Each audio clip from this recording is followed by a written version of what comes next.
Good morning. It's 3 minutes after 10, and you are listening to James O'Brien on LBC. I've done it again. I haven't forgotten to bring any notes into the studio. If you were listening, was it Friday of last week that I managed to sit down with just several blank sheets of paper in front of me? But I've just remembered as I sat down why I wanted to talk about pubs today. Oddly, it wasn't the newspapers which focus on pubs. Finally, it would seem that I don't like the phrase mainstream media. I never know what it means.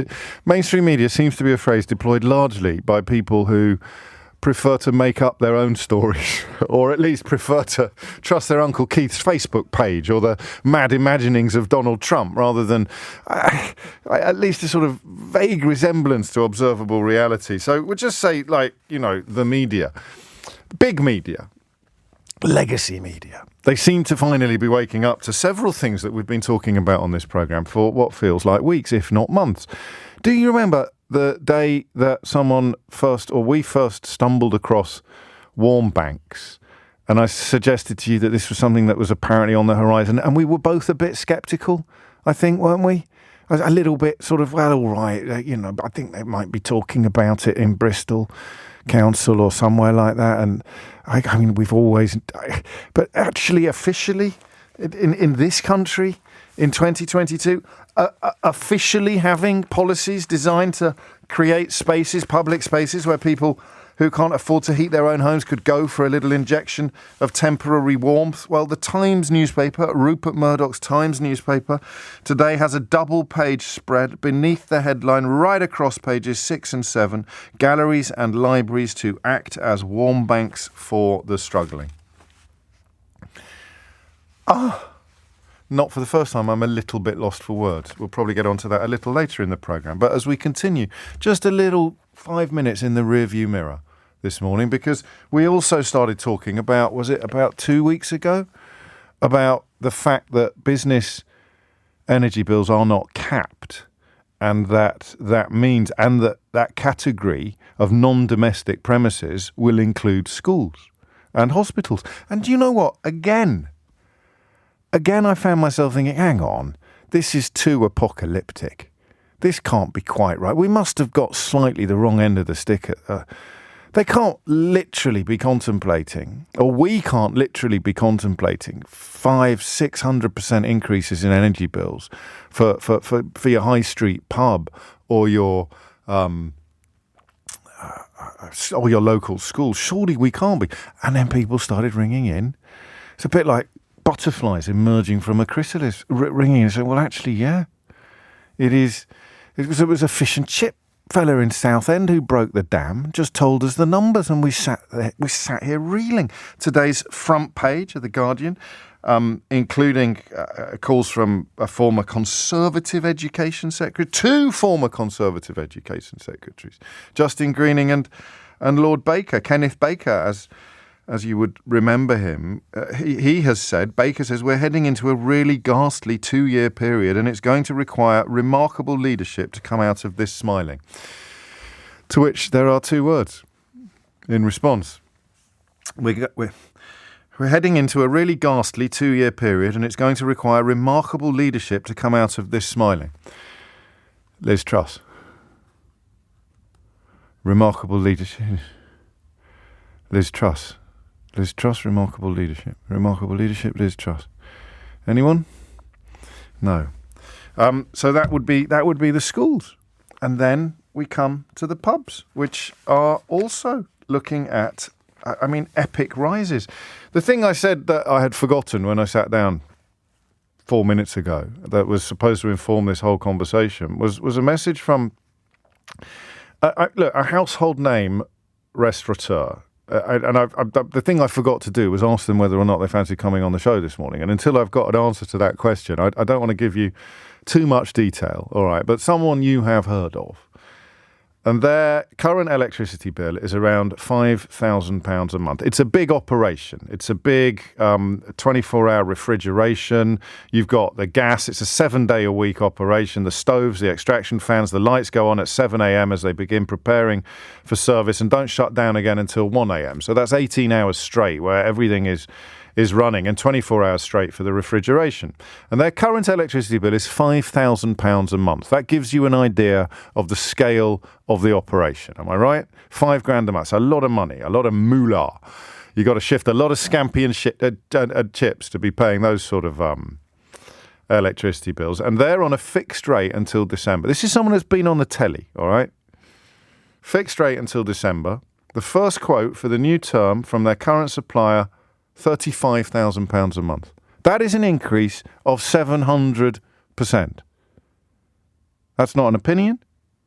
That's counting. 700%. And that's precisely the sort of Armageddon that schools will also be looking at. Not to mention your local dry cleaners, your local sandwich shop, your local car showroom, whatever it may be. Martin Lewis explained it to us last week. Someone who I think might claim to be a canary down the coal mine on some of these issues, although I can back it up with the conversations we had about warm banks before anybody else had woken up and smelt the coffee, the conversations we had about schools, all of those. I have a claim to being a canary down the coal mine, but if I'm a canary, then Martin Lewis is a golden eagle down the coal mine. Doesn't quite work as a metaphor, but I like the imagery. But he explained to us last week that there is a bit of temporary insulation, pardon the pun, from the problems for business because their tariffs, as that message from that publican restaurateur reminds us, they come to the end of their last deal. They're locked into deals, so things are going to kick in at the end of the year or early next year, or not as immediately as they will for many domestic customers. And I am here again at 10:10 on a Tuesday morning. Go me for remembering it's Tuesday. Thank you to Chris Bryant for doing such a sterling job standing in for me yesterday. Often when I come back from a bank holiday, I've got Monday in my mind. But I remembered there for once. It's actually Tuesday today. All day, as my late father used to say. All day, son, all day. And we're back. We're back in the zone. This bizarre zone that I don't know how to get out of. You can insert whatever word you want into the question that I asked. How bad is it in, and today it might be schools. How bad what's going to happen in hospitals? If they're facing 700% energy bill rises, and what's going to happen in pubs. And odd though it may seem, given that I think objectively schools and hospitals are more important than pubs, but I would prefer to focus on the hospitality sector today. It's another little friendship that's grown up over the years I've been doing this show. There's bizarre little oases of kindness and calmness. Firefighters and I mean, famously, because this was one of those rare media outposts where they actually got to put their case properly when industrial action was on the table. And the hospitality sector, I think because I still have a foot in it. I still have incredibly fond memories of working in hospitality, whether it was in a little restaurant in Kidderminster that's recently closed, sadly, after, must be 30 odd years, and working behind the bar at my student union. I like hospitality from both sides of the kitchen door. And that, I think, means that when I talk about it, you can sense a sort of authenticity in my interest. Sometimes my interest is entirely academic. So when we talk, for example, about hospitals, I rely entirely on you to tell me what's going on. But when it comes to the hospitality sector, even though it's so long since I did a shift, I can get my head around stuff. Because I still have a sort of muscle memory of what it's like to be in there. What I can't do, honestly, is get my head around 500, 600, 700% increases. And I don't really want to read you my texts because you're already more on the ball than I am. Joanne Perry says 2 words, James: care homes. John in Chichester points out there are 800 fewer libraries in the UK thanks to Tory cuts. That's true, since 2010. Who knew that also equates to 800 fewer warm banks? It's a very good question, John, but don't worry, remarkable leadership. Ranjit is in Oldbury. I run a fish and chip shop in the West Midlands. We're suffering with price rises all round. And of course, the price of fish has gone through the floor as well. And this is the one that worries me most. What's going to happen with ventilators in hospitals? If these price rises happen, NICE, that's the National Institute for Clinical Excellence, is going to have to change its guidance. Local food banks, energy bills aren't capped either. We have to scrape and scrimp to literally keep the lights on and feed people. And then Helen, possibly the most chilling, if you pardon the pun, contribution of all, says what's going to happen in funeral parlours where the bodies need refrigerating. Good grief, that's a cheerful start to our week together, isn't it? But that is the world we inhabit. And that's actually why, given that some of those contributions and some of those questions are so macabre, that's why we're going to focus on the pubs today, and the restaurants, and the cafes, and the fish and chip shops. What do you know? That's the first question. I have to wean myself off. How bad is it? Insert sector accordingly. I need to wean myself off that. I saw a tweet this morning, and I think it was real. It was picked up by one of my favourite tweeters, James Felton. And it was somebody had posted their energy situation. Someone had simply explained what had happened to them, what their numbers used to be, a bit like I just did with that restaurateur. Simply saying, look, this is my current tariff and this is my new tariff and this is what's going to happen. And I'm going to find you the tweet, actually, because I thought it was so on the money for what I fear might be going on in many places. This notion, I don't know if you're listening last week when we got the... So here it is. It's a lad called Callum who has tweeted, my mum owns a small cafe in Leicester. Her electricity bill has just jumped from £10,000 a year to £55,000 a year. She is working out her options, but more than likely she will be forced to close, right? And one of the replies to this from a lad called Archie is, and this has to be a joke or an error, of course. You cannot tell me that your electricity bill goes up by 5 times in an instant. It would have been a national scandal affecting millions of businesses, but I haven't heard anything like that yet here in the UK. So I think Callum, who posted the original tweet, is a businessman based in America because he's got dollars alongside his pounds. He's the CEO of reviews.io, which is... I think a big sort of consumer website like Checkatrade or something like that, but for customers, like TripAdvisor, something like that, but for all sorts of different businesses. So it seems to be a fairly big deal. His mum has a cafe in Leicester, a small cafe in Leicester. Her electricity bill's gone up by 550%. I might stop doing the percentages. It's not my strongest suit, but it's gone from 10 grand a year to 55 grand a year, so it's gone up 5.5 times. And this lad here, in good faith, has replied saying this has to be a joke or an error. If this was happening on a regular basis, it would be a national scandal affecting millions of businesses. So why isn't it? 0345 606 0973. What do you know through your business, specifically to begin with in the hospitality sector, your pub? Look, you've got 45 minutes till opening time.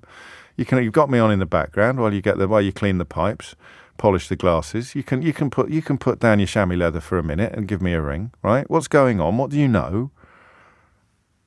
Obviously, I then want to know whether you're going to get through it.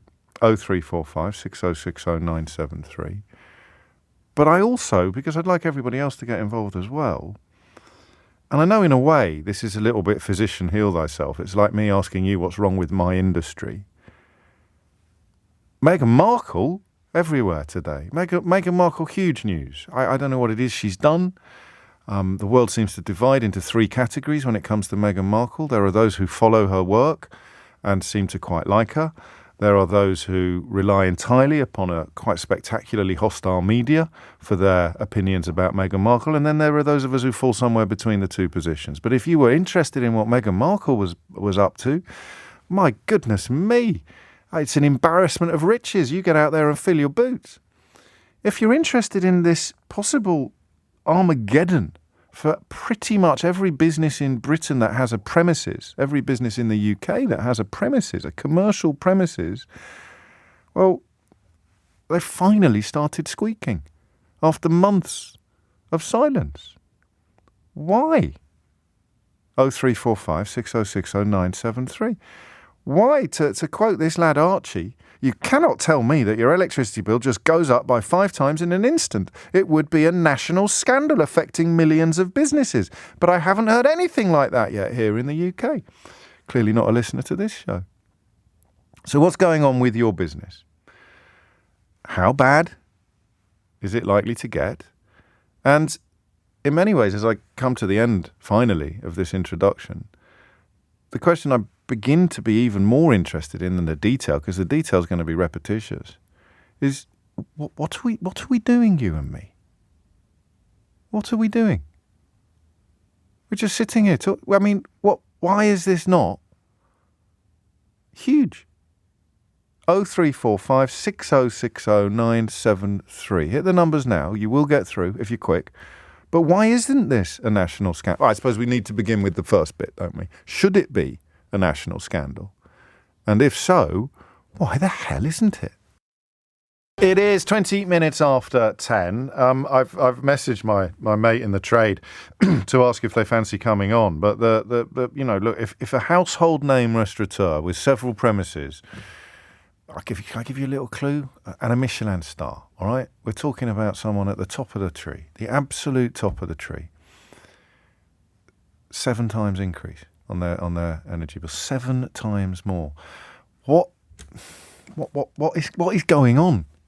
What is going on? I mean, really, by rights, schools, hospitals, pubs, every media outlet in the country should be talking about nothing else. Well, except homes. But here we are, talking about Meghan Markle. And, I don't know, well, mostly Meghan Markle, actually. Oh, and the fact that Liz Truss won't submit to being interviewed by, well, anybody, really. It's reached the point now where if Liz Truss agrees to be interviewed by you, you should actually resign from the media on the grounds that you're clearly not doing your job.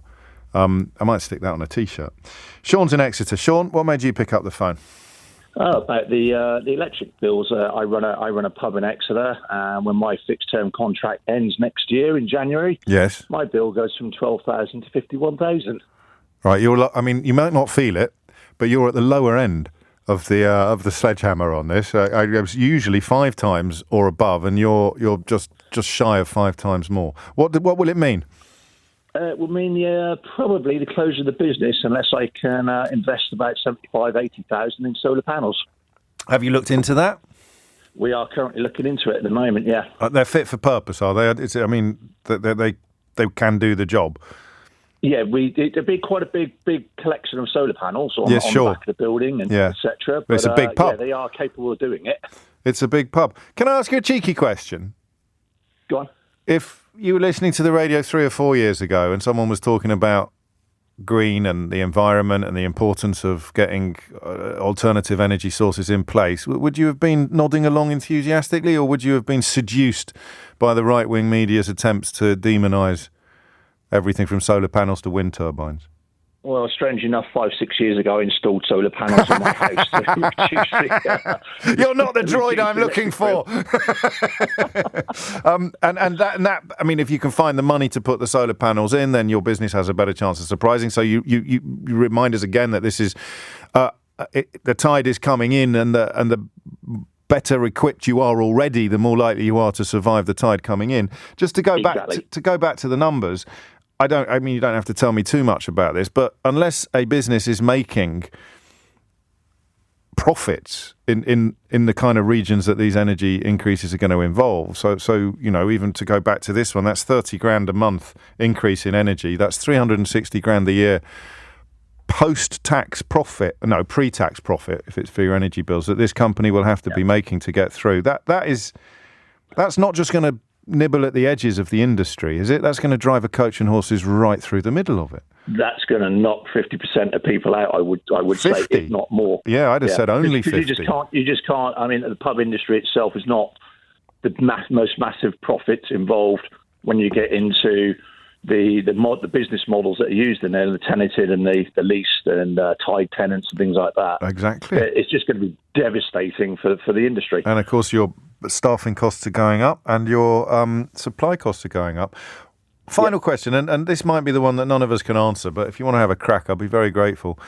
Do you share my sense that this should be a huge story? And do you have any insight into why it isn't? I think basically from talking to people, I don't think people are starting to realise yet, because a lot of us went into fixed contracts 2-3 years ago. So I'm still paying a rate that was 3 years ago. Yeah. And now when I did the analysis the other day, knowing that mine's due in the next 6 months, currently stated unit rates means at least an increase to 50,000. When I actually come to renew, it's probably going to be even higher. Right. And I think that's where the problem is. A lot of people are still sat in their fixed contracts, and when it comes along, they're just going to literally go, can't afford that, there's the keys, and walk away. And if enough people were aware of what's coming down the rail tracks towards them, they'd be making enough noise, and the media and the political establishment would be responding more. But at the moment, you're right. We're all a little bit like that. We don't. And I'm sure you don't. But if to use an extreme example, it's kind of I won't open the envelopes until they're read syndrome. People don't actually appreciate what's coming down the rail tracks towards them. Basically, yeah. Sean, I wish you well. Do you want to mention the pub? You don't have to if you do. Yes, it's Queen's Head at Poslow Bridge in Exeter. There you go. Get yourself down there. In fact, I think what I would do, oddly, and this might sound silly, one very simple observation would be if you could come to individual arrangements with publicans, and that would involve a little bit of work. Pubs would be very obvious opportunities for warm banks. I mean, not every pub, it wouldn't be compulsory, but if you got some form of subsidy, then in return, you could let, in the lounge bar, you could have local pensioners nursing a cup of tea for 3 or 4 hours, while in the saloon bar, everyone's still going great guns on the best bitter. Just a thought, but it's not hard to come up with at least something. Liz Truss isn't going to tell you anything until she's actually become Prime Minister. James is in Newcastle. James, what would you like to say? Hi, James. Yeah, thanks for having me on. You're very welcome. And first of all, you would definitely be in my fantasy cabinet. I woke up on Sunday morning. I thought, oh, God, what have I done now? I'm trending again on Twitter. And it was because so many people were putting me in their fantasy cabinet. So that was lovely. But, I obviously, it would be much easier work than presenting a radio show, James, as you appreciate. It seems to be, yeah. Go on. I run a small micro pub just in the northeast. We've got like 3 employees. And my current energy bills are about £200 a month. Right. So I'm not a huge operation, but my fixed contract is up next November. So as of yet, I don't know what it's going to increase to, but certainly I'm terrified of the numbers that are coming out. And without a shadow of a doubt, it's going to be the final nail in the coffin, because we've already had... I've already had to put up the prices just recently because of the increased cost of the brewers importing hops and things to make the beer because of Brexit. That's increased. The CO2 shortage, that's put a big increase on all carbonated drinks, so soft drinks, Prosecco, things like that. That's all gone through the roof as well. And I've bitten the bullet as much as I possibly can do, but I've recently just had to put my prices up between 5 and 10% just to cope with that. What sort of, if you don't mind me asking, what sort of profits do you make? You absolutely don't have to answer that question. I'm just interested in when the pips start squeaking, because if your bill goes up by, let's just say, 5 times, which seems to be at the luckier end of the scale, and you can shop around. So my mate who's got the 7 times increase might be able to get a better offer from somewhere else. But if that goes up by, you're looking at £1,000 a month instead of £200 a month, what happens to your margins? In the red, right. Basically. You won't be washing your face. No. And yeah, there's, that with everything else that's going on, you can only put your prices up so much before customers are going to turn away. Customers who've got less money to spend than at any other point in living memory. Yeah, exactly. And, there's not necessarily a threat, but then, the whole TUC wanting to do the £15 an hour minimum wage as well. Yeah. Well, and it's like, that's absolutely brilliant, and I'm all for that. But then I'm going to stick £2 a pint on all my pints. But then don't forget, every other worker in Newcastle will be getting an increase as well, which means they're more likely to be buying a pint. So it swings and roundabouts, James. It is, and the margin would be the same. But the biggest problem that's not going to happen anytime soon. You need to worry, I think, about. I mean, in a way, I worry sometimes that stories like that. Although personally, I'm in favour of it, but I would say that, wouldn't I? I don't have a workforce. Sometimes designed, or the coverage they're given is designed to distract us from the stuff that is actually happening and is in the middle of happening. So you're a microbrewery and a small pub. You brew some of your own ale.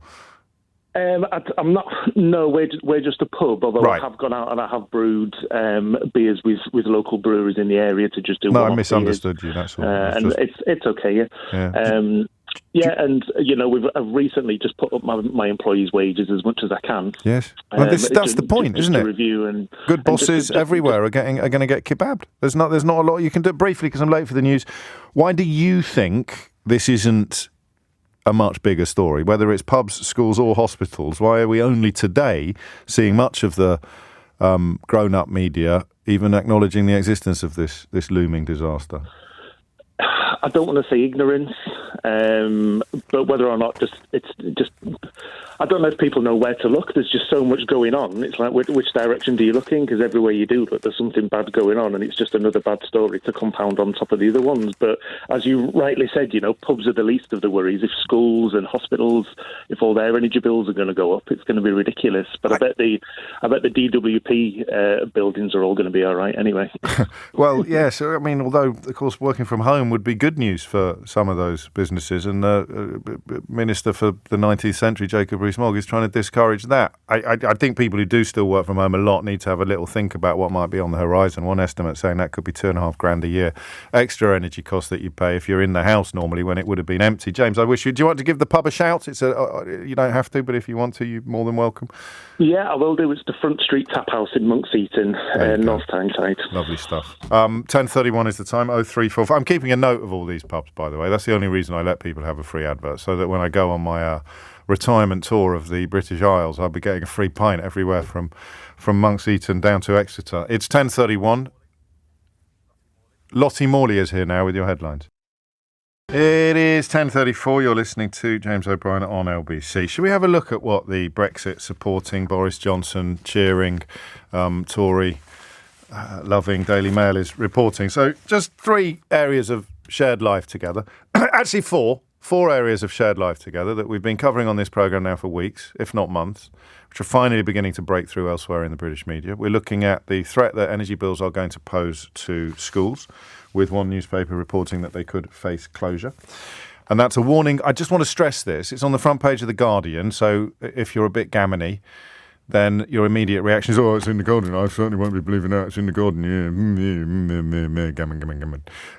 But the warning comes from Justine Greening and Kenneth Baker, both former Conservative Secretaries of State for Education. So you need to ask yourself why Conservative-leaning newspapers are not reporting pretty profound warnings from Conservative politicians. Answer: because of what they broke in 2016 and the continued refusal to recognise reality.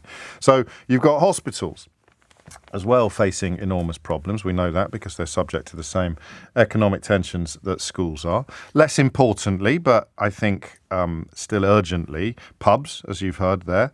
The brewery bosses are warning of a 300% increase in energy costs. We're already hearing from specific examples of people who are getting much bigger increases than that. But for the purposes of conversation, we can confine it to 300% if you want.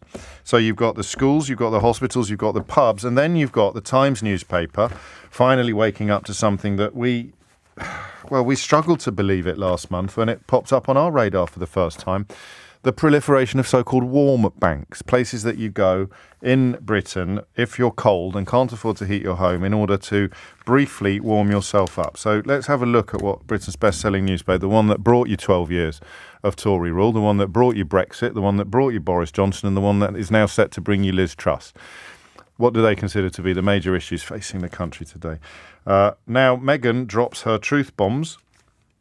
You've got a full front page of Meghan Markle, but before you turn to page 5, where you get another full page, you've got page 3, where you can learn that that tea may reduce the risk of an early death. It's a nonsense story, almost certainly put out by,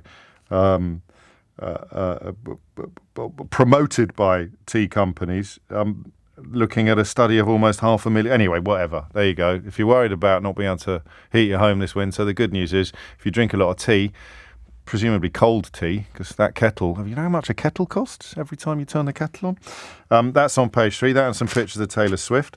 Then there's a story about statins, because why wouldn't you be talking about statins when hospitals, schools, pubs are facing imminent implosion? And then another page of Meghan Markle, another page of Meghan Markle, another page of Meghan Markle. Truss is backing Dorries to stay as culture chief if she wants to. It's a very big story for you there. Boris Johnson apparently not the only sentient human being on the planet who considers Nadine Dorries worthy of a job in Cabinet. Liz Truss is doing that as well. And then more complaints about the investigation into Boris Johnson's lies to Parliament. A story about the Red Arrows. A story about the Reading Festival. A very sad story about the Reading Festival where a 16-year-old boy died after taking what he believed to be an ecstasy pill. Then a story about Notting Hill Carnival focusing on so-called crack tubes. Again, no mention of hospitals, schools. Oh, there's a tiny little bit here, half sort of little tucked in under a story about Nadeem Zahawi flying to America for talks about efforts to curb global energy prices. OK, bon voyage, Nadeem Zahawi. The idea of international cooperation in pursuit of shared economic goals. That sounds like a good idea, doesn't it? If only there was some sort of organisation we could join rather than just flying over to America as the most junior of junior contributors to the conversation, begging for crumbs from the table. And then there's a war on democracy, apparently. I'm afraid I cut that page out of the paper, so I'm not quite sure. Oh, it's environmental campaigners, because if we've learnt anything over the last few weeks, it's that all of those people banging on about how we should reduce our reliance on fossil fuels and insulate our homes more. God, I bet they're feeling pretty bloody stupid now, don't you? All those greeny, muesli munching, armpit hair knitting, sandal wearing do-gooders, gluing themselves to roads and things like that, stopping fictional ambulances full of fictional people getting through. I bet they're feeling really stupid now. All those people who were calling for us to reduce our use of and reliance on fossil fuels and to think more about things like insulating our homes. So that gets a double-page spread. Then you've got someone complaining about skyscrapers being empty, and that's why we must get back to work, and then something about James Bond. So there you go. That's how it works, the British media. Pubs facing oblivion, schools facing closure, hospitals facing God knows what, warm banks becoming as common on your high streets as, well, I was about to say pubs, but warm banks are going to be going up while pubs go down. And the newspapers that have brought you Boris Johnson, Brexit, and soon Liz Truss are giving you 5-6 pages on Meghan Markle. Please don't think it's a coincidence. It's 20 to 11. Penny's in Castle Hedingham in North Essex. Penny, what would you like to say? Well, I run a pub. Surprise, surprise. We're facing 3.5 times increase in our electricity as of this coming Thursday. Oh boy.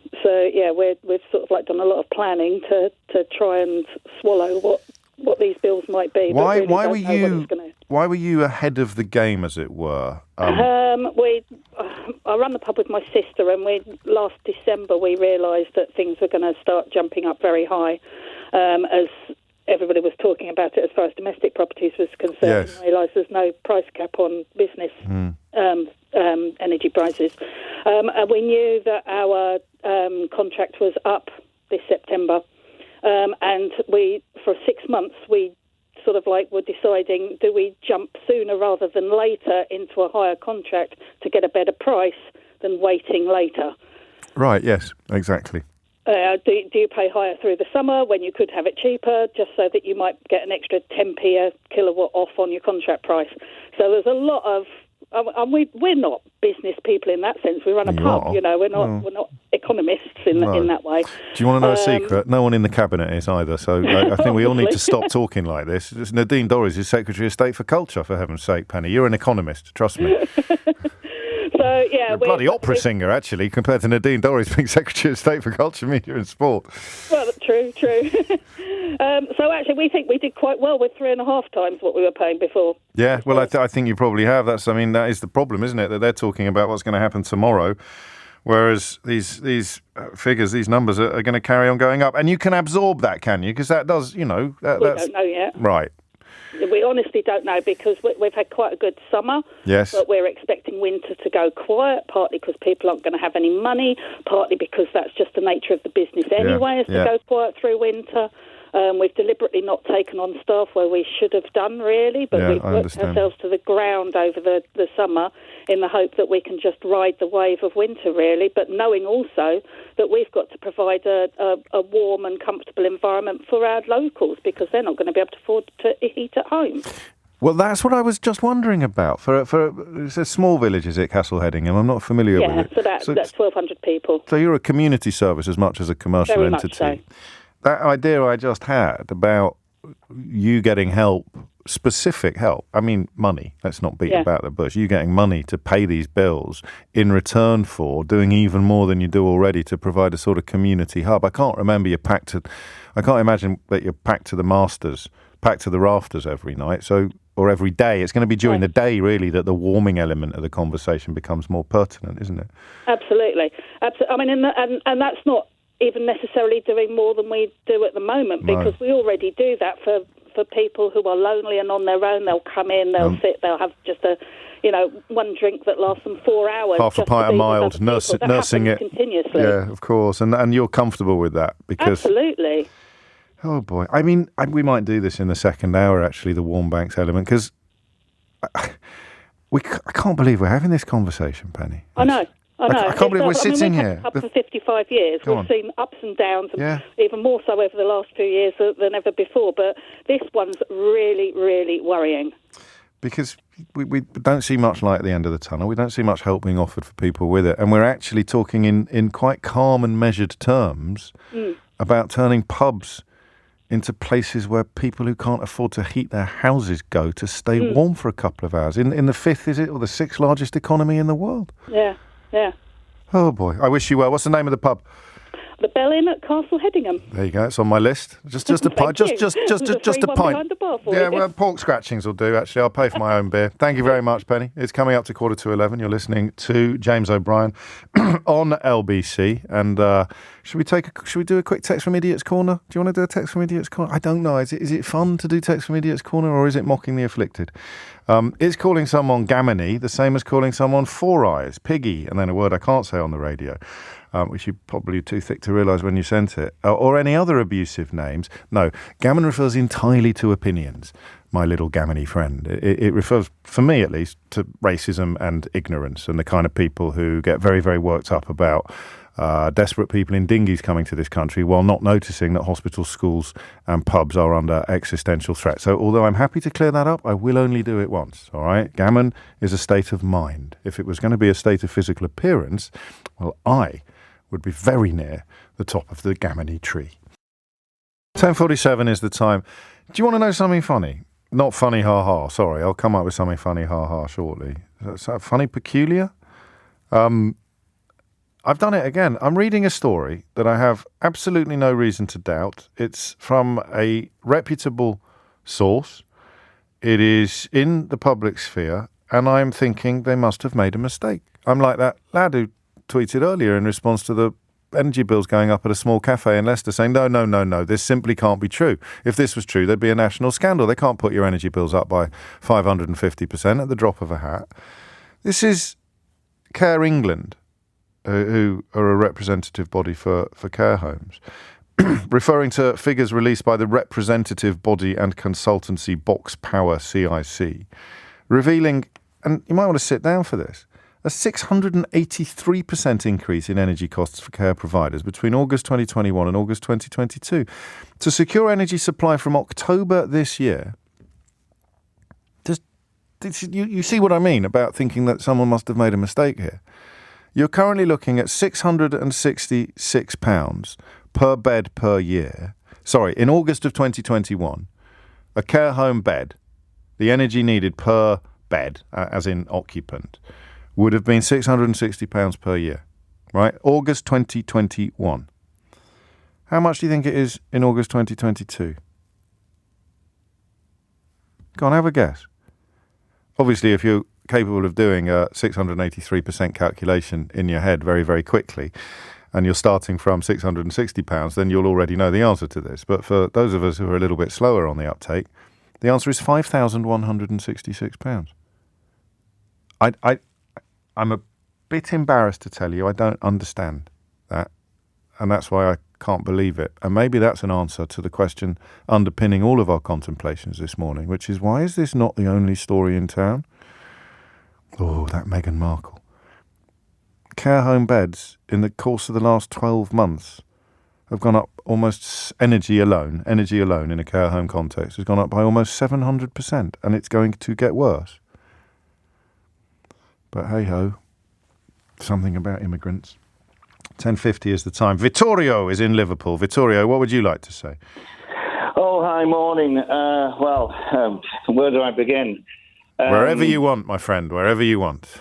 Well, I've been an energy broker for many, many years, and what's happening is something that I still cannot believe.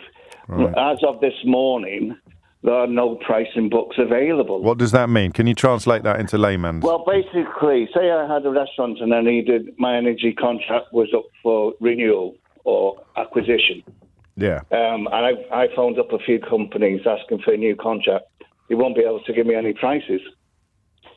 The market is closed. There is no. So what sort of clients do you have? What's your customer base, if you don't mind me asking? Oh, it's from hospitality to residential. Manufacturing. Yeah. Quite a large variety, and my customers are suffering. Yeah. Suffering. I've got one guy, known him for years. I'm getting really emotional because I can still see his face when I had a chat with him last week. Go on. His bill normally, because it was £95,000 a year, and it's going to hit 530 in February next year. Family farmer, years of experience, working so hard, and no one is helping them. No one. And what really gets me Go on. is now, and this is actually happening, when, say, someone owns a pub and their contract's up, the companies will look into the payment. If they've had difficult times in the past, they will take that into consideration. They will offer them a unit price, like today's 85p, 87p a unit, and they will put on another 2.5p as a risk factor on top of that. So I touched on this earlier, but the more solvent you are, or the more wealthy you are, the better, the more help you're going to get with the coming crisis, as it were. Yeah. James, 60% of my customers, I've got over 800 on my books, 60% of them can't survive. Can't survive. And everyone's only talking about residential. The major problem is commercial gas and electric is not regulated, unlike residential. Yeah. And the prices, I mean, in January, February this year, when they hit 22p a unit, I thought, my God, that's expensive. Yeah. And but now today, it's 80 odd. 87p. And if you want to, like, box clever, which you could in the past, and say I only have a 1-year contract, 1-year contracts are £1 3p a unit. Good God, really? £1 Oh, it's gone over £1. As you speak, Ted texts me, says, James, we spoke a few times during COVID lockdowns. This is even scarier. My electricity bills have gone up from 16 pence a unit to 80 pence. That means I'm looking at around £7,000 per pub, and he has 2 pubs. I remember talking to him. That's around 200 grand a year. That's game over for me. I don't make that profit. You sound quite emotional. I don't know what you sound like. I've got loads for customers, and I've built up my business by getting to know them. Of course. I'm not one of these brokers who just do a procurement contract. There you go, sign and dotted line and disappear. I get to know them and help them out over the years. And every week it's getting worse and worse, and there's just no light at the end of the tunnel. I can't see. I mean, when the pricing books close down, that means the volatility in the energy market is so severe, no one is prepared to put the toe in the water and give a price. Wow. I mean, there's one company that opened up the pricing books at 6:30 in the morning and pulled the same pricing books at 10 o'clock the same day. So it's just like that. It's just unbelievable. So from where you are, it's like a tsunami that is heading towards the beaches of Britain.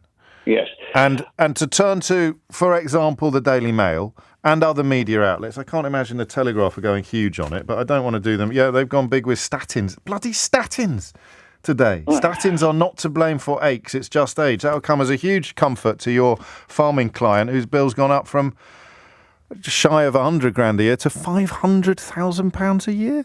Why is this not, in your view, and this is more my job than yours, and I haven't got a Scooby-Doo, Vittorio, so no pressure. Why has this not been screamed from the rooftops? Oh, I don't know. I mean, I have actually had some of my customers actually email the MPs because I've been saying to them, I can't help you. I have got no advice for you. I mean, a lot of people are on 5-year, 4-year term contracts. Okay. Now, if they're on 2.4 for gas, or some of them are even on 1.9 if you had a very good credit rating. Yeah. And the nature of the business was well established, and it's a limited company been trained for more than 10 years. Right. Then you're on 1.9 for gas. You're coming out on when the contract comes out, that's 14, 15p. How on earth are they going to pass and that depends on the region of the country that you're in. I understand. Because there's the regional variations in prices. And one of my sayings is because you can't see it, you can't control it. And that's the problem with the energy market. You can't see it. You switch it on. A lot of people think these smart meters are the God gift, but they're not. I mean, you've still got to keep an eye on everything, haven't you? You've still got to keep an eye. And the only time it really affects them, because a lot of businesses have got so much other things to worry about during the course of trading, that it only hits them when the bill lands on the desk. And then what they see is, how are they passing on the costs? And this absence of action or silence or whatever it is, politically speaking, the more we talk about it, and oddly, there's more people waiting to talk to me now than there were at 10 o'clock this morning. Well, say 20 past 10 this morning when I got to the end of the introduction. It's like a domino effect, and that underpins all of it. Why is nothing being done? Nothing at all is being done. I said something last week I never thought I'd ever hear myself say. Go on. I've got a customer in Birmingham who's on out-of-contract rates, so-called deemed rates. Okay? Yeah. Now, his current supplier is charging him 70p per kilowatt to stay on deemed rates. Right. If I put him into a contract, I put him on 87p. Now, that has never been heard of before in this industry, because when you what they did, it's called being rolled over. Yeah, no, I understand.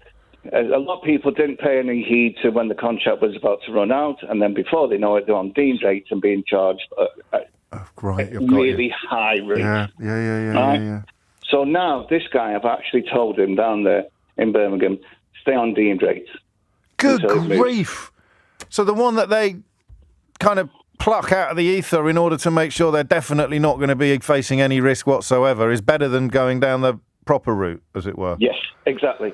He's on deemed rates, and I said, we'll keep an eye on the market every morning. Stay there. And until that 70p goes past 87p, which is a contracted rate, then we'll put you into the contract. And the deemed rate will be slightly defined or partly defined by the fact that the energy company is thinking, well, we can't put it up by more than this because that is going to be crippling.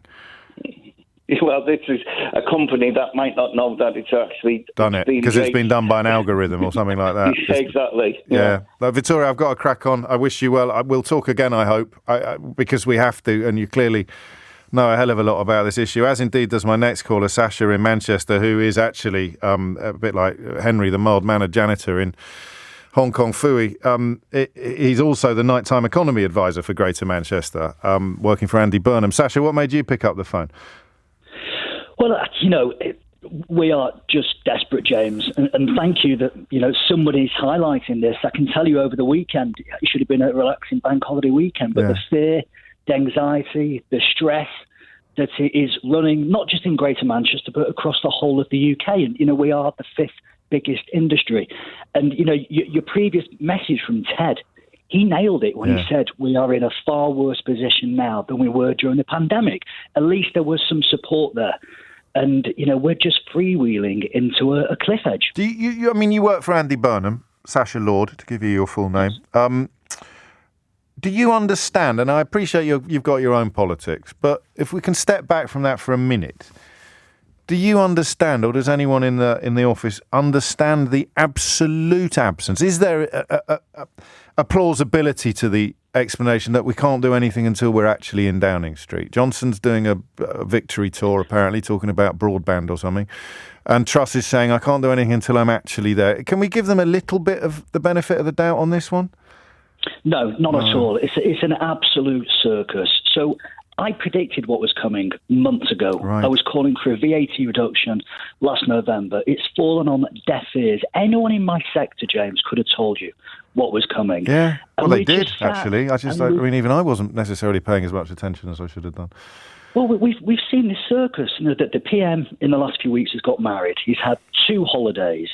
The current Chancellor is swanning around in New York today. Meanwhile, we've got people who are about to lose their businesses, their jobs. The pressure that it's putting on their relationships is phenomenal. And would a VAT reduction on the fuel bills? So I asked for 3 things, a 3-point plan. We need a VAT reduction. People have been screaming for an energy cap. Well, an energy cap is now no good. Yeah. The horse has already bolted. Yeah. We need to look at energy reductions or energy rebates. And finally, James, something again that you've spoken about is everybody knows there is a huge staff shortage in hospitality. I have to mention that B word. A lot of people have left the something industry. The government can't mention, which is another reason why they're not, because it would involve. Well, we need to lower restrictions on the visas, get people back into the country. We can easily fill those holes. And expedite it. But again, they're turning a blind eye. And we will reach a moment when it is too late. And, Great Britain... Do you want to have a swing at when that moment would be? You don't have to. Because what we've learned is a lot of these tariffs, and we don't know, do we? I don't know if it's possible to get the research on a lot of the tariffs that people are on are going to protect them from some of the worst-case scenarios. Some people are going to be fully exposed to the worst-case scenarios. But the tipping point comes, doesn't it, when people are coming out of old tariffs into new tariffs on such a scale that the whole ship goes down. Well, James, you're right. And here's a horrific stat. Go on. 7 out of 10 pubs will not make the winter if nothing is done. That's it. And we are known, Great Britain's known for the pub. Let's not trivialise fish and chips. We're known for fish and chips. But at the moment, the oil in the fat fryer is more expensive than unleaded petrol. It is an untenable situation. Untenable situation. I'll take the 7 out of 10 as well. Sasha Lord, the nighttime economy advisor for Greater Manchester. Advisor to Andy Burnham, thank you. He mentioned the B word, Brexit. I mean, this counts as good news these days, but listen to every word of what I'm about to tell you. The winter market gas prices for the UK has fallen significantly this morning, so there's some good news of sorts. It's still considerably higher than the peak at the beginning of the Russian invasion of Ukraine. But do you want to know why the winter market gas price for the UK has fallen significantly this morning? Yeah, markets have begun to contemplate that European German success in filling significant stores of gas. That's what taking back control looks like. The European Union gets its arse in gear on energy prices. The markets respond and the UK benefits entirely independently. Meanwhile, the Chancellor of the Exchequer for the next 10 minutes is in America. I don't know, maybe catching a few shows, watching Hamilton on Broadway. It's 11:03. It's 6 minutes after 11. No apologies from me for staying on the theme that we have been talking about all morning, although I'm going to shift the focus a little bit. Before that, stories that you look at and think, am I missing something here? Part 572. This is a headline from the Times today. Boris Johnson sets out to defend record on farewell tour. It's dated today, Tuesday, August the 30th, 2022. It's at a time when, as we've just established, up to 70% of British pubs may not get through the winter unless help is provided urgently on energy bills. Hospitals are wondering how the hell they're going to stay open. Hospital managers are wondering how the hell they're going to even stay open. Care homes facing increases that I still naive. When you know that it's not a mistake, but you can't let go of the hope that it is a mistake. There must be a German word for that. Wasn't there? I'm looking at these figures from Care England, and I'm thinking, oh no, you must have made a mistake, or the journalist that's written it up must have made a mistake. I know that they haven't made a mistake. Is this cognitive dissonance? It's not, is it? I don't know what it is. It must be what it feels like to support Brexit, actually, in a way. You're just looking at the facts, and you're just clinging to the hope that there's some terrible mistake, because the alternative is horrible, except nobody voted, of course, for care providers to be facing a 683% increase in energy costs already, with God knows how much more on the horizon. You've got schools facing actual closure. Warnings coming in from Justine Greening, who may have been in the same cabinet as Boris Johnson at one point. If not, no, certainly in the same Tory high command when she was in Cameron's cabinet and he was Mayor of London. Kenneth Baker, who I think was Education Secretary under Margaret Thatcher. They're warning that schools may actually close. And the man who is Prime Minister for at least another week, what's he up to? He's gone on a farewell tour to defend his legacy. He doesn't have a legacy. His legacy is in graveyards up and down this country. His legacy is in the fact that Liz Truss doesn't have to do interviews anymore on her march towards Downing Street. His legacy is a complete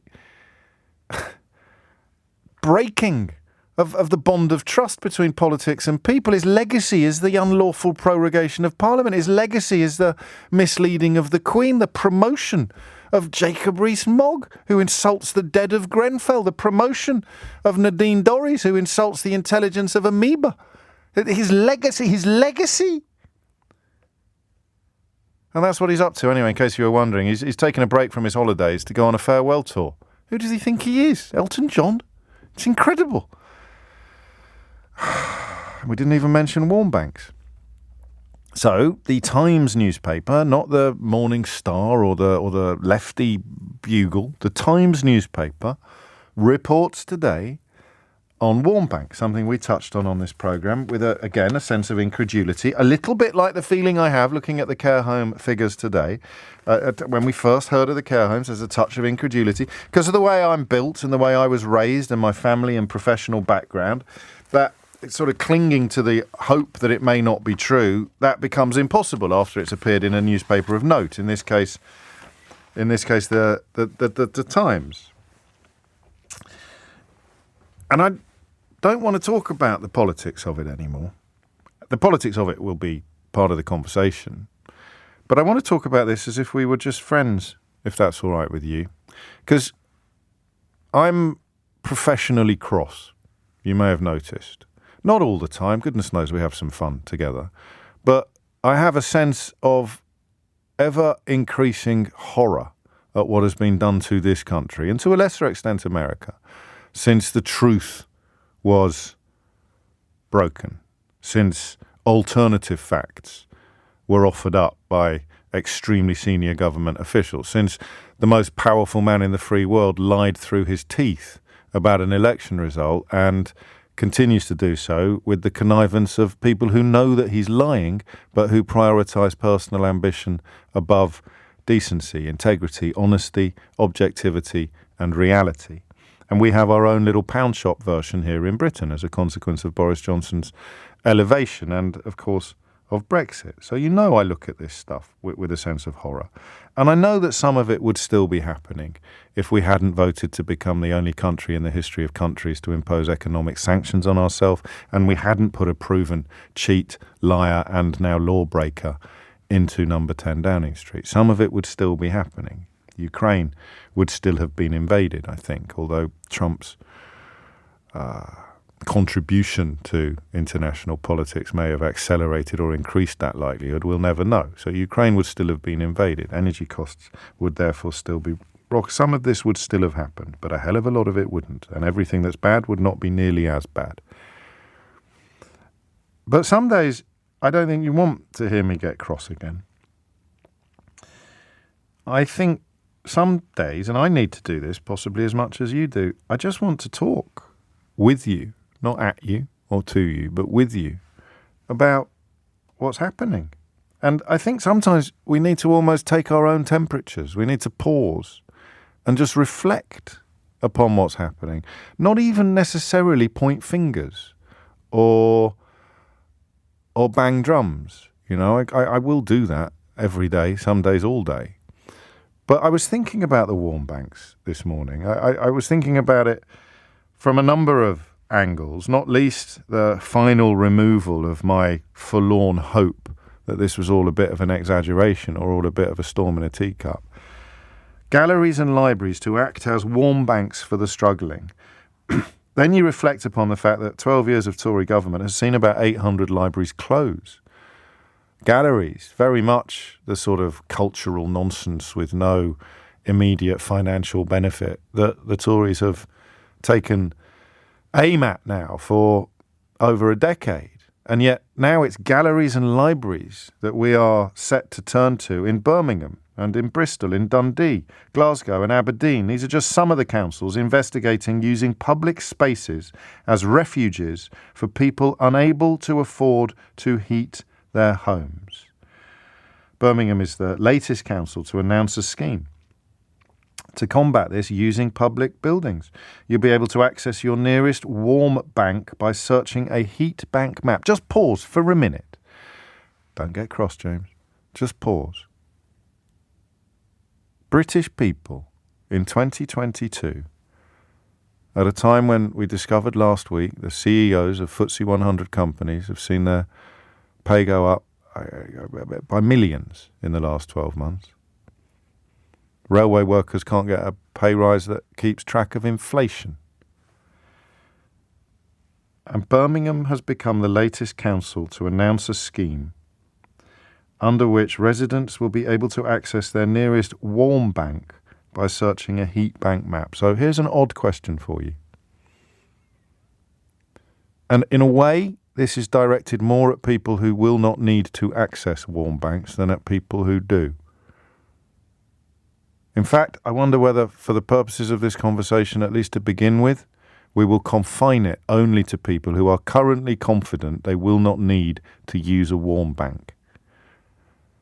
I'm going to ask you a question that breaks all the rules of radio, or my rules of radio phone-ins. I'm simply going to ask you how you feel. Feelings are not facts.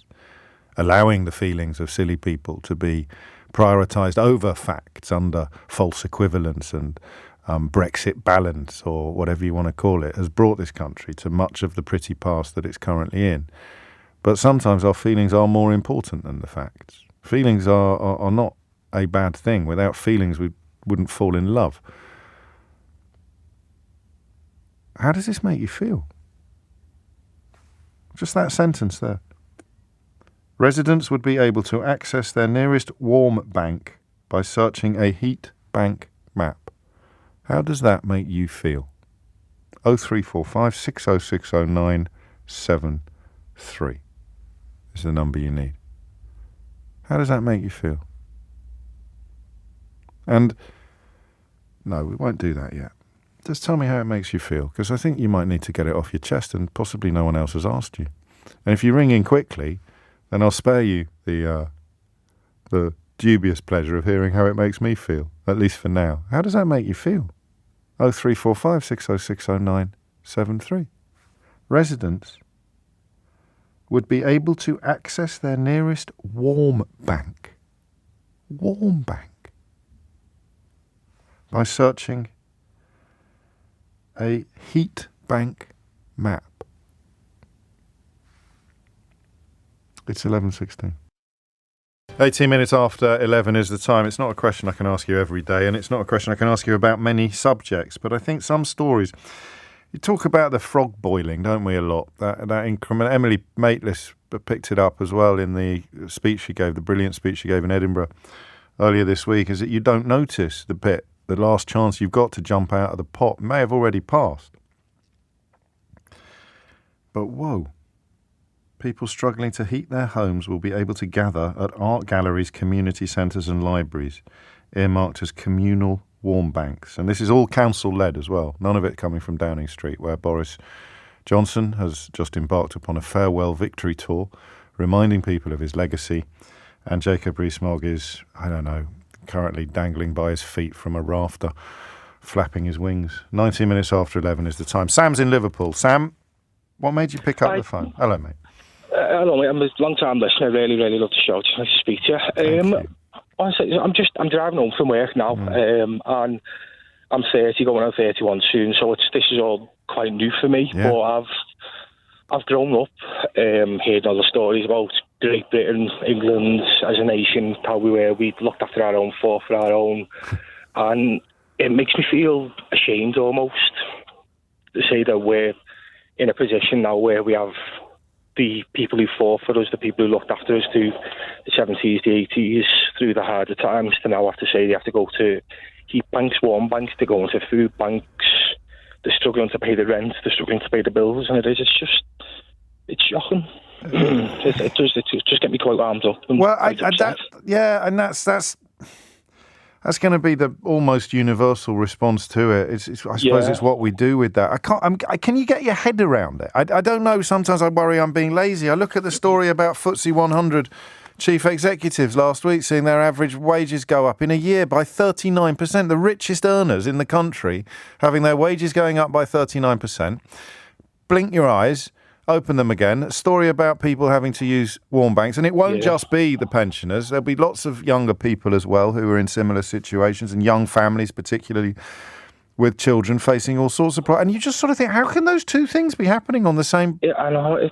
Like myself, I'm a student nurse. My wife's a nursing assistant. We're lucky enough to be in a financial position where we'll be able to put food on the table, pay the heating bills, but it makes me panic for the people who won't be able to, the younger families won't be able to, the older generation who won't be able to. It's how will they manage? Because there's radio silence from the government. There is, isn't there? There really is. And that's what's perhaps most breathtaking. I mean, unless Liz Truss comes in and, God forbid, clones herself, quite how she's going to even begin to touch the sides of these crises in time for the cap going up in October and winter arriving is, well, she's not done a lot so far to give us confidence. Let's be kind and just leave it at that. Yeah, definitely. Sam, thank you, mate. And you know, you describe being a student nurse. You're not exactly minting it. You're not coining it in, but that empathy, that understanding of where the line might be is something a lot of people could benefit from. All you need now, and I wish I could say to you that even he wouldn't stoop so low, but all you need now is for Farage to pop up blaming it all on foreigners or refugees or people in dinghies. And he almost certainly will. I'd be delighted if he didn't, for the record. But, yeah, exactly. 22 minutes after 11 is the time. Just those numbers again, because I always think I should double-check things. FTSE 100 chief executive average pay went up by 39% in the last year to £3.4 million. That's research by the High Pay Centre and the Trades Union Congress. That's the median pay. It's now 109 times higher than that of an average full-time worker in Britain. But down with, I don't know, Meghan Markle, is it today? I think it is. Amanda's in Lutterworth in Leicestershire. Amanda, what would you like to say? Good morning, James. Hello. I think disbelief is probably the first thing. Yeah, same. Anger, fear. I, like your last caller, I'm a nurse. I work in intensive care. It's been a shocking few years for us. But my husband and I he's a HGV driver, so, we earn a reasonable but modest wage, so we will be okay. We've got a multi-fuel burner, so I don't have to turn the heating on if it gets too much. Right. We can put food on the table. But I've seen people go through so much in the last few years, and I genuinely worry. I cannot believe I'm in one of the richest countries in the world, and we are talking about food banks, and even worse, warm banks. Warm banks. And we've been talking about food banks forever, haven't we? I mean, even that, I've got colleagues that have to go to food banks, and they're working people, and but it leaves me speechless. Picking up on your thread before about how much it costs, to run a care home bed. Well, a little bit more shocking for you is 5 years ago it cost £2,500 a day to run an intensive care bed. I dread to think what it costs now, and I've had conversations with colleagues about this. And if we've got businesses like pubs and shops and all the rest of it that are going to the wall because they can't afford to pay their bills, where is the money going to come from to pay the NHS and keep the hospitals going? Well, this is the question, isn't it? I mean, let's just pretend that we're in charge, all right? And I may not have to pretend this bit, but you may.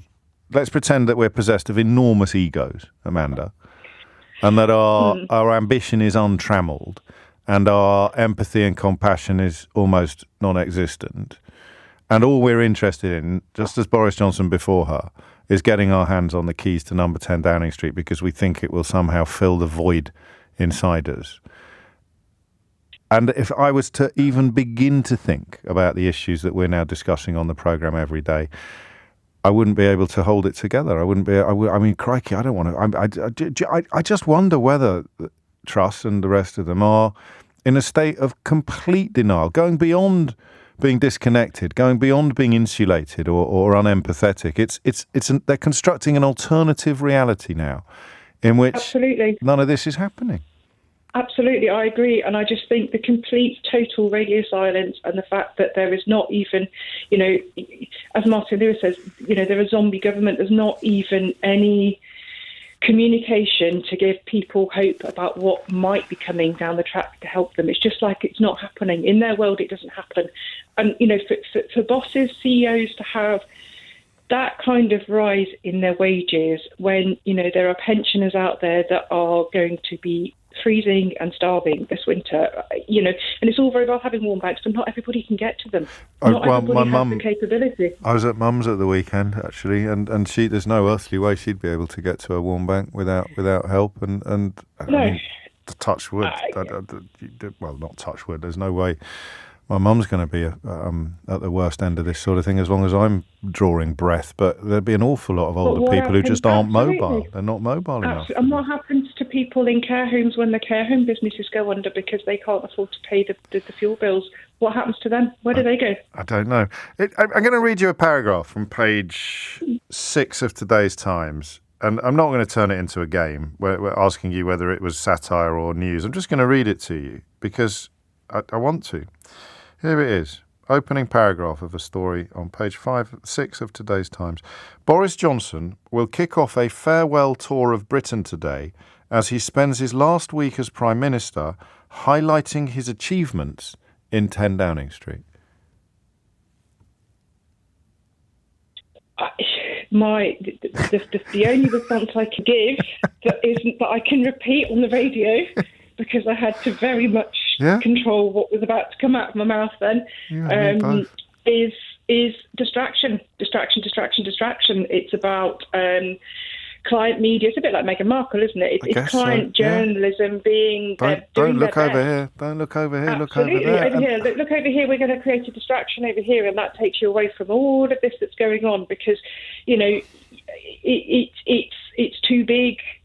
That's what I'm beginning to think. It's like not the elephant in the room. It's like a whole herd of them in the room. And all she needs to do, all Liz Truss needs to do, of course, is seduce that tiny, tiny fraction of the electorate, the Conservative membership, and they are almost certainly not going to be people affected by warm banks. No, absolutely they're not. And I think also the very big point to sort of think about as well is that if the unions had behaved in the way that the Conservative Party is currently behaving, as in that they have got a membership that we don't know who they are, we don't know what their agenda is, we don't know how many there is, and they've changed the terms and conditions partway through the ballot as to how you can vote, they'd be in prison, they'd be in court and looking at prison sentences by now, or at least very heavily fined. So why can the governing party of this country get away with it? Someone was listening to Mick Lynch on this programme a couple of weeks ago, I think.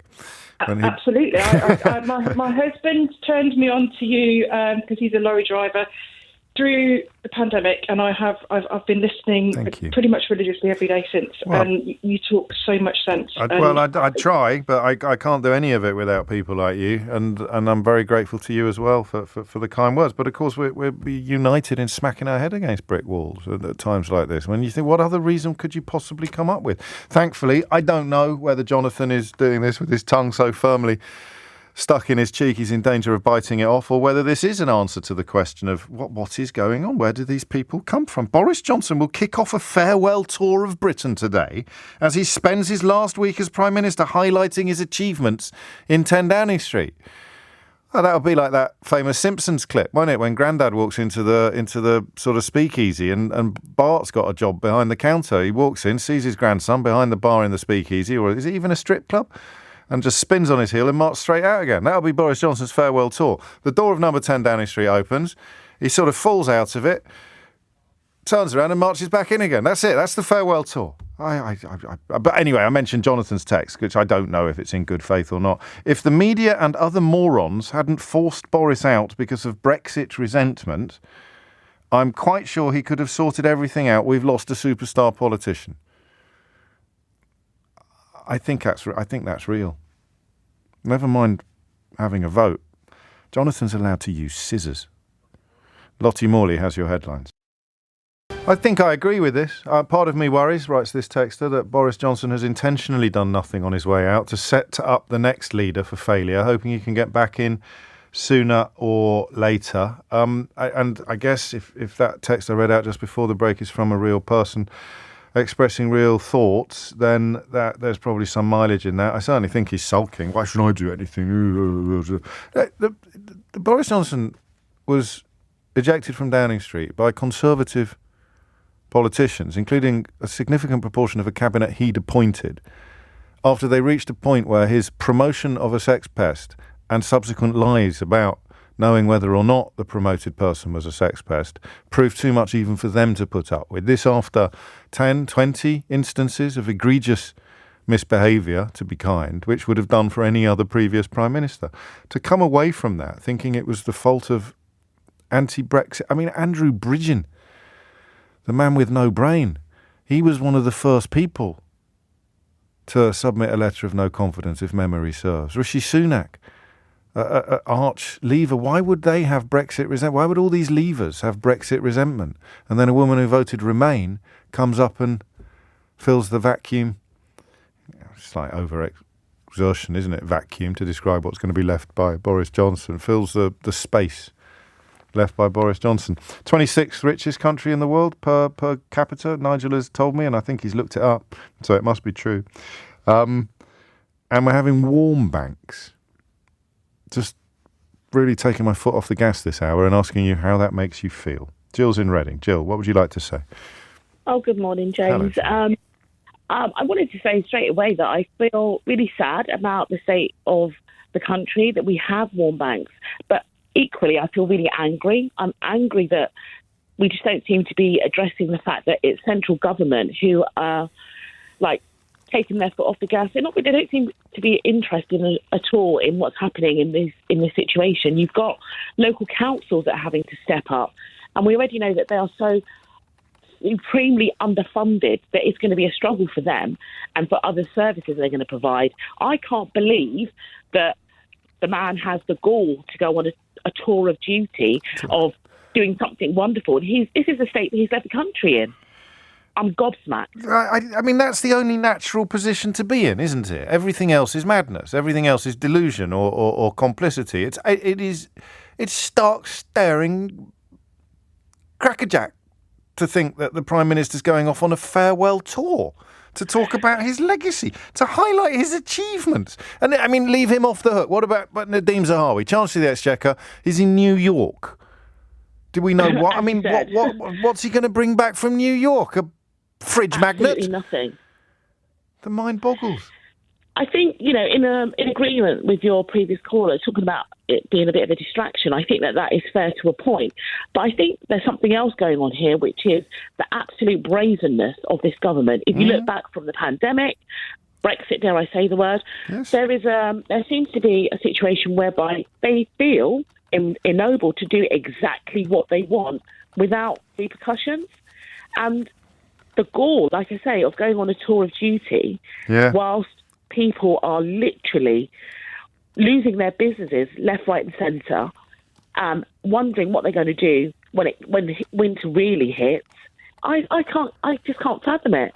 No, I can't either anymore. I can't either anymore. We're not actually more angry why the people... Well, we are. I mean, we're once again, we're fascinated by people who we're not. I mean, how on earth do these people sustain their support for the man? How on earth do these people continue to... I don't get it. No, I don't get it. But the Conservative Party membership still love him, apparently. I mean, how far removed... I did mention earlier, I ran through every page of the Daily Mail, which gives at least 4 to Meghan Markle today, and not, as far as I can tell, not a single mention of what's likely to happen in pubs or care homes or indeed hospitals, not to mention schools. So that must be part of it. The Telegraph is too big for me to flick through in the studio, Jill. I do apologise. It's actually physically too big. But the Albanian police are going to be performing criminal checks at Dover. That's front page news. And statins are not to blame for your aching muscles. So I suppose if this is your media, then you just don't know it's going on, and the politician, or certainly the Conservative leadership battle, is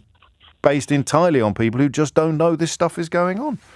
I can't buy that you don't know that it's going on. A little bit like the readers tweet don't. The you spoke about politicians do. earlier. The readers don't, do they? The politicians know it's going on, and they're just banking on the readers who don't, I think. Yeah, but I think that you have a degree. You have a certain sector of the readers who will probably not care. Yeah. Or not care. It doesn't affect them, so therefore I can't be bothered. It's not going to affect me. I'm not going to be going to a warm bank. I know that, and we are going to be able to tighten our belt, and we will be able to manage. But some people don't even have a belt to tighten. This is the thing that I'm struggling with, is the lack of humanity around this, is that there are swathes of people, majority of people, who are going to be so deeply affected by the legacy, not the legacy that he's going to be promoting on this tour, but the real legacy of what this government has done. And then we're going to have more of the same with Prime Minister Truss. It's hard to see it. My mind boggles. Yeah, well, we'll boggle away together. At least there is comfort in company, and I guess that's going to be my job for the foreseeable future, because we are, meet the new boss. She's just like the old boss, except possibly worse, because at least Johnson... No, I'm not ready to go there yet. Jill, thank you. Richard's in Norwich. Richard, what would you like to say? Yeah, good morning, James. Hello, I spent many years shouting at the radio. That's what I'm here for. Talking, agreeing and disagreeing. Good man. I'm a senior manager for the NHS, and it pains me to say that we're looking at converting some of our spare rooms to warm rooms for our staff for the winter. And I never thought in 32 years of management we'd ever be in this position. So they'd be off shift, but they don't want to go home because they can't afford to heat their home. So they'll sit in the hospital in a set aside room with the heating on and do the crossword or well, we're going to put a TV in there and stuff like that. But it's and also the option, because obviously a lot of these individuals have got children, family. We're opening it up to the entire family, or the discussions are at the moment, obviously with the regulations we've got about occupancy in private areas. But, we've got to do what we've got to do. When did this conversation start, if you don't mind me asking? 2 months ago.